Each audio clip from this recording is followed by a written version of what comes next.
Bale, hirugarren puntuarekin jarraituko dugu, batzordeak eskatutako agerraldia, euskarak ikus-entzunezkoetan duen presentzia, euskarazi interbideak bilatzeko sortu duen mugimendua aurkezteko. Horretarako, pantaiak euskarazko ordezkariak, Izaskun Rekalde eta Alexander Aginagalde daude gurekin, beraz, nahi duzuenean, zuenean da hitza. Kaixo, arratsaldeon guztioi, eta mil esker batzorde honetan gure mugimendua eta gure eskaerak aurkezteko aukera emateagatik. Pantaiak euskeraz ikusentzunezkoen mundu geroz eta anitzagoan euskerak duen presentzia eskatxarekin kezkatuta gauden hainbat herri ekimen eta eragile txikik indarrak batuz sortu dugun ekimen bat da.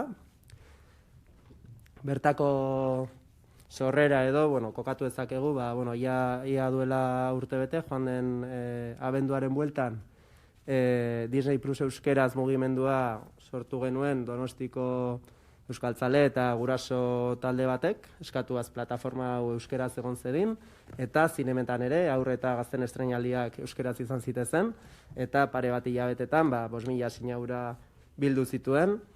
Horren ondoren, Netflix euskeraz kanpaina sortu zuten Bizkaiko beste herritar talde batek, Izaskunek tartean, eta kriston arrakasta izan zuen, kriston oihartzuna, eta 2 hilabetetan 10.000 sinauratik gora bildu zituzten, eta horren ondoren, euskalgintzako eta ikusentzunezkoen munduko hainbat eragilerekin elkarlanean hasi ginen, eta pantaiak euskeraz mugimendua sortu genuen honako eragile hauekin batera. Bikoiztaile euskaldunen elkartea, euskerazko bikoizketak bizi duen krisialdiaren kontra sortu zena duela 3 urte. Tinko euskera elkartea, 25 urte daramatzana zinemetan euskera sustatzen. Gamer Hauntxia elkartea, bideojokoen munduan euskera sustatzeko helburua duena, eta maiatzean sortu zen zinemak euskeraz herri ekimena, zinemetan euskerak bizi duen diskriminazio egoera salatzeko sortu zena. Gure ekimenaren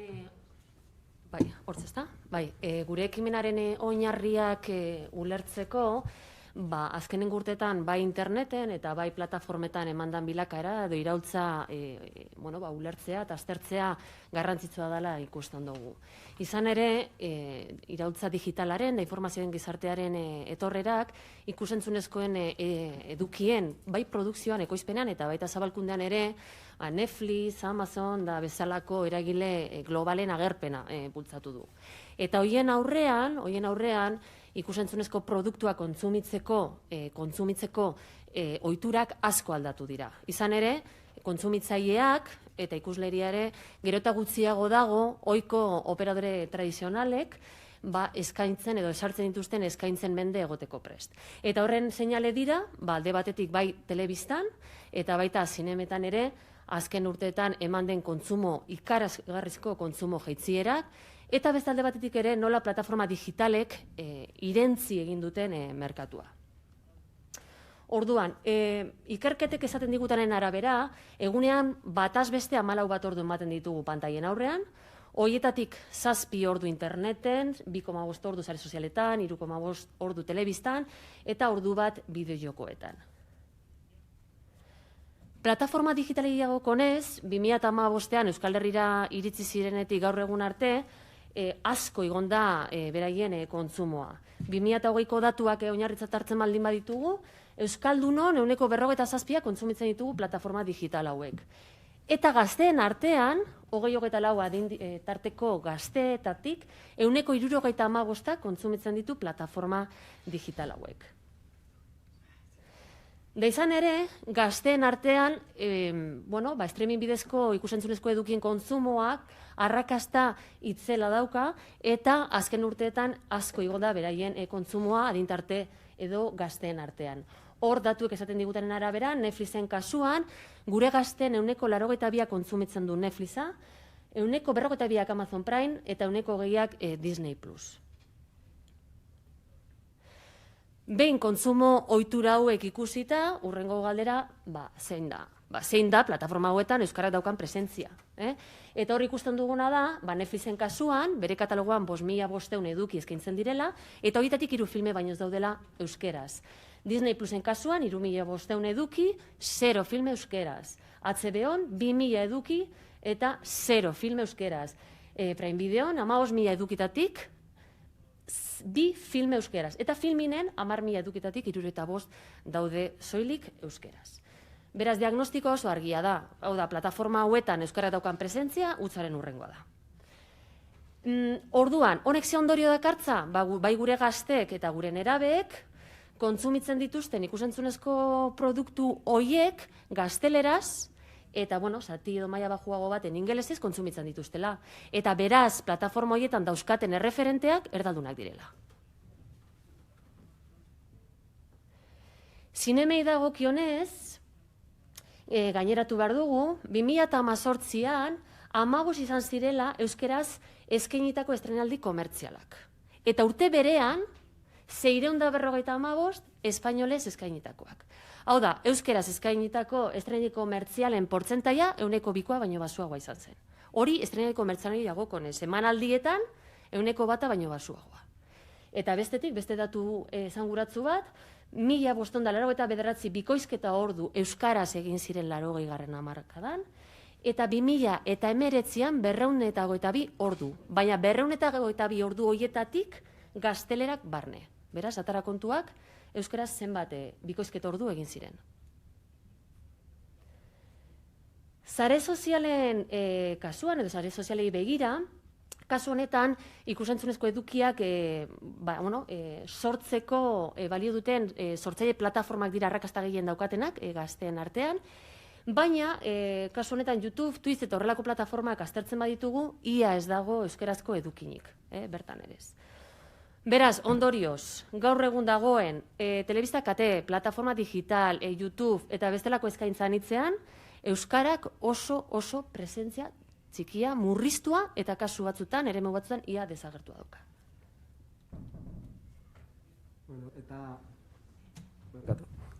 Honek benetako urgentzia baten aurrean jartzen gaitu, larrialdi egoera baten aurrean jartzen gaitu, izan ere, kontutan izan da, gaur egungo aisialdia geroz eta gehiago pantaiei lotua dagoela, eta pantaia hauetan euskararen presentzia hutsaren hurrengoa dela, hau lotu genezake, nolabait, euskararen erabileraren beherakadarekin. Ez dago hau zehazki frogatzen duen ikerketarik, baina guk uste dugu horrekin lotura izan dezakela.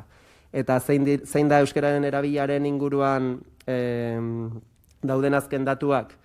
Euskararen kale erabilerako neurketetan, ikusi da, 2001-etik 2016 bidean, puntu bat baino gehiago galdu duela euskarak, eta gazten artean puntu 0,3 galdu duela. Honi gehitu behar zaio, uztailean publikatu zen DBH-ko ikasleen euskara mailaren inguruko azterketa, Euskal Hezkuntza Sistemaren diagnostikoa 2021 barruan, eta bertan ateratzen zen ondorio kezkagarria zen DBH-biko ikasleen 53,3 ez duela lortu dagokion euskara maila, euskararen erreferentziazko maila, B2 maila. Honi gehitu behar zaio, lortzen den euskara mailaz gain, euskararen erabilera ikastetxetan ere beruntz dijoala, bai ikasleen artean, bai ikasleek irakasleekin dituzten harremanetan, eta baita ere jolastokiko hizkuntzari begiratuta. Arrue ikerketaren azkeneko 2021ko ikerketak, gainbehera horren zantzuak erakusten dizkigu. Gehitu behar diogu guzti honi, zonalde ez euskaldunetan, eta familia erdaldunetan, eta inguruabar erdaldunetan bizi diren ikasle askorentzako eskola dela euskerazko input bakarra. Eta datu hauek ikusita ikusten badugu, eskolak ere ez duela bermatzen, ez euskara gaitasuna, ez euskararen erabilera, benetan urgentea da aisialdian pausoak ematea. Guzti hau kontutan izan da, pantaiak euskerazen elkarlanean gabiltzan eragile ezberdinen artean, aldarrikapen taula bat landu genuen, beste euskalgintza eta ikusentzunezkoen munduko beste hainbat kiderekin elkarlanean. Eta hauek dira jaso ditugun, edo egin ditugun aldarrikapen nagusiak. Lehenengoa, euskerazko ikusentzunezkoen sektoreko finantzaketa publikoa sendotzea. Bigarrena, Euskal Irrati Telebista indartzea, eta hau, euskararen normalkuntzarako tresna bihurtzea, bere sorrera legeak dioen bezala. Hirugarrena, euskarazko streaming plataforma sendo bat sortzea, euskara hutsean egongo dena. Laugarrena, streaming plataforma nagusietan, euskararen presentzia legez bermatu eta areagotzea. Bosgarrena, zinemaren lege propioak sortzea. Seigarrena, bideojokoetan euskararen presentzia bermatu eta sustatzea. Zazpigarrena, interneteko sortzaile plataformetan, YouTube, Twitch eta horrelakoetan euskararen presentzia bermatu eta sustatzea. Zortzigarrena, ikusentzunezkoen lege propioak sortzea. Bederatzigarrena, ikusentzunezkoen kontseilu propioak sortzea. Eta azkena, Espainiar eta Frantziar kate publikoek edukiak euskaraz eskaintzea, esate baterako 82ko euskararen legeak jasotzen duen bezala. Hauek dira eragile ezberdinen artean landu ditugun aldarrikapenak, baina kontutan izan da hemen Eusko Autonomia Erkidegoko herritarren ordezkarien aurrean gaudela, proposamen zehatzak ekarri nahi izan ditugu mahai honetara, aldarrikapen hauek orokorregiak direlakoan, eta hau dela eta hauek dira mahai honetan proposatzen ditugun neurriak. Lehenik eta behin, streaming plataforma nagusi begira, egiten dugun lehenengo eskaera edo neurri zehatza, estatuko ikusentzunezko lege orokorrean euskararentzat ekoizpen eta edukien gutxienezko kuotak ezartzea. Hau da, plataformek estatuko edukiei derrigorrez eskaini beharko dieten 15% portzentai horretatik gutxienez, edo zikeran 7,5% gaztelera estan hizkuntzetan ezartzea eskatzen dugu. Eta euskerari dagokionez, euskerari kuota zehatz duin bat jartzea hori da eskatzen duguna. Bigarrenik, bikoizketarako eta azpi idazketarako diru laguntza sendoak sortzea eskatzen dugu. Eta hemen adibide gisa, Katalunia daukagu, bertan urtero 6 milioi euro bideratzen dira atzerriko edo nazioarteko eduki arrakastatzuak katalanera ekartzeko. Hirugarrenik, erakundeok nazioarteko plataformekin etengabeko harreman eta negoziazioak bidera ditzazuela eskatzen dizuegu. Jadanik existitzen diren euskara bikoiztutako eta azpidatzitako edukin horiek beraien plataformetan zerta ditzaten. Eta adibide bezala jarri dezakegu Netflixen kasuan. Bertan 70 film aurkitu ditugu, bere garaian euskarara bikoiztuak izan zirenak eta gaur egun inoen eskantzen ez direnak. Bestetik, eta laugarrenik, kasu honetan, haur gazte eta estrenaldiak euskaraz bermatzea eskatzen dugu. Hau da, badakigu plataformetan hainbat direla estrenatzen diren filmak. Orduan, haur eta gazteen film horiek euskaraz bermatzea eskatzen dizuegu.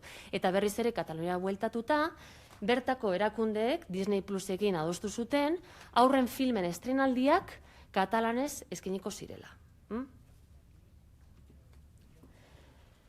Bigarrenik, hor daukago euskara hutsezko plataforma sortzea eskatzen dugu. Hau da, badakigu hizkuntza hegemoniko bat eta hizkuntza gutxitu bat tresna elebidun berean nahazten ditugunean desoreka bat suertatzen dela hor. Eta hizkuntza nagusiaren aldeko desoreka bat.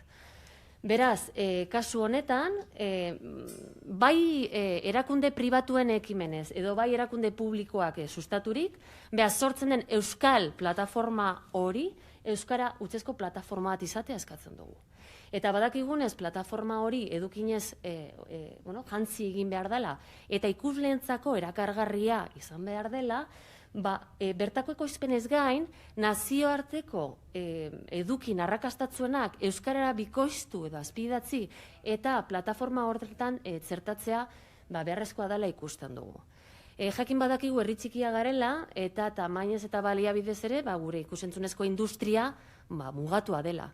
Baina beste alde batetik, lehen aipatu dugun bezala, kontsumo ohiturak asko aldatu dira eta kontsumo ohitura berri hoien behar izanak asetzeko, ikusten duguna da, barneko ekoizpenaz gain, nazioarteko eduki arrakastatzuak hoiek direla bikoiztu eta azpidatzi eta bertan txertatu behar direnak.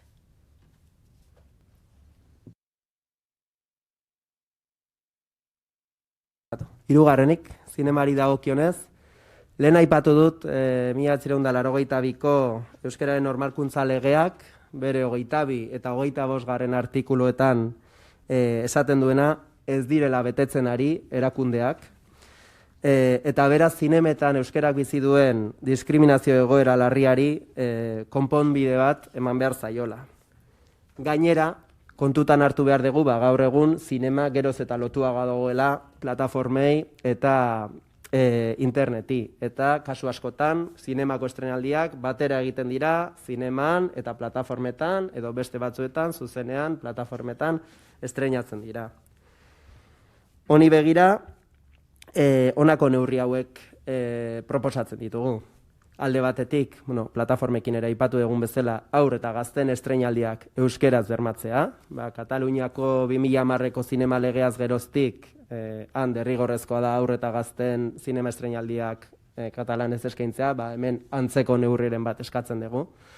Eta bestetik, gainontzeko emanaldietan euskerazko eskaintza kopuru bat bermatzea, bikoizketa eta azpidazketa bitartez. Ez da posible emanaldien 1% soilik eskaintzea euskeraz eta 89% gazteleraz Hego Euskal Herrian. Laugarrenik, Euskal Telebistari dagokionez ere, hainbat neurri zehatz proposatzen ditugu. Izan ere, euskal ikusentzunezkoen motorra dena, edo izan behar dena, hizkuntzaren normalizaziorako tresna ere izan behar da, hala dio bere sorrera legeak. Eta beraz, hau horrela izan dadin, honako eskaera hauek egiten ditugu. Alde batetik, euskerazko katei baliabideen erdia edo gehiago eskaintzea, baliabide ekonomiko, pertsonal, tekniko, programazioan lehentasuna, eta horretarako euskal ekoizpenak sustatzeaz gain beharrezkoa da atzerrikoak euskerara ekartzea. Eta bestalde gaztelerazko kateetan euskera ikusgarri egin eta prestigio soziala ematea proposatzen dugu.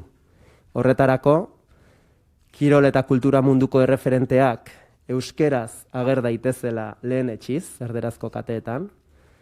Arnasgunetako herritarrak ere beti euskeraz ager daitezela sustatuz, izan ere bestela soziolingistikoki euskaldunak diren lurralde eremu horiek ikusezinak dira gaztelera hiztunentzat, bakarrik gaztelerazko telebista ikusten dutenentzat. Eta guzti honetarako gaztelerazko azpidatziak erabiltzea, hau da, gaztelerazko kate batean euskeraz agertzen baldin badira, gaztelerazko azpidatziak jarri daitezke, ulertzeko arazorik inork eduki ez dezan.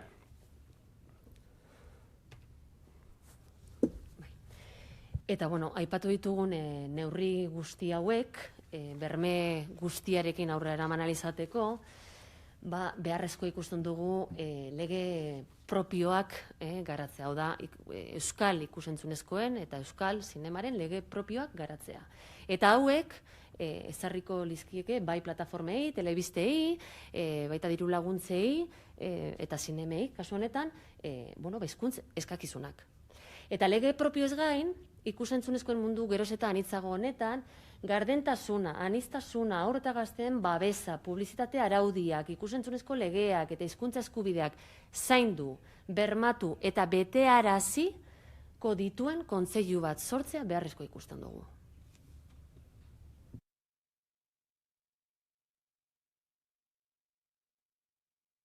Honeraino gure aurkezpena eta gure aurkezpenaren ondorio nagusiak honakoak izango lirateke.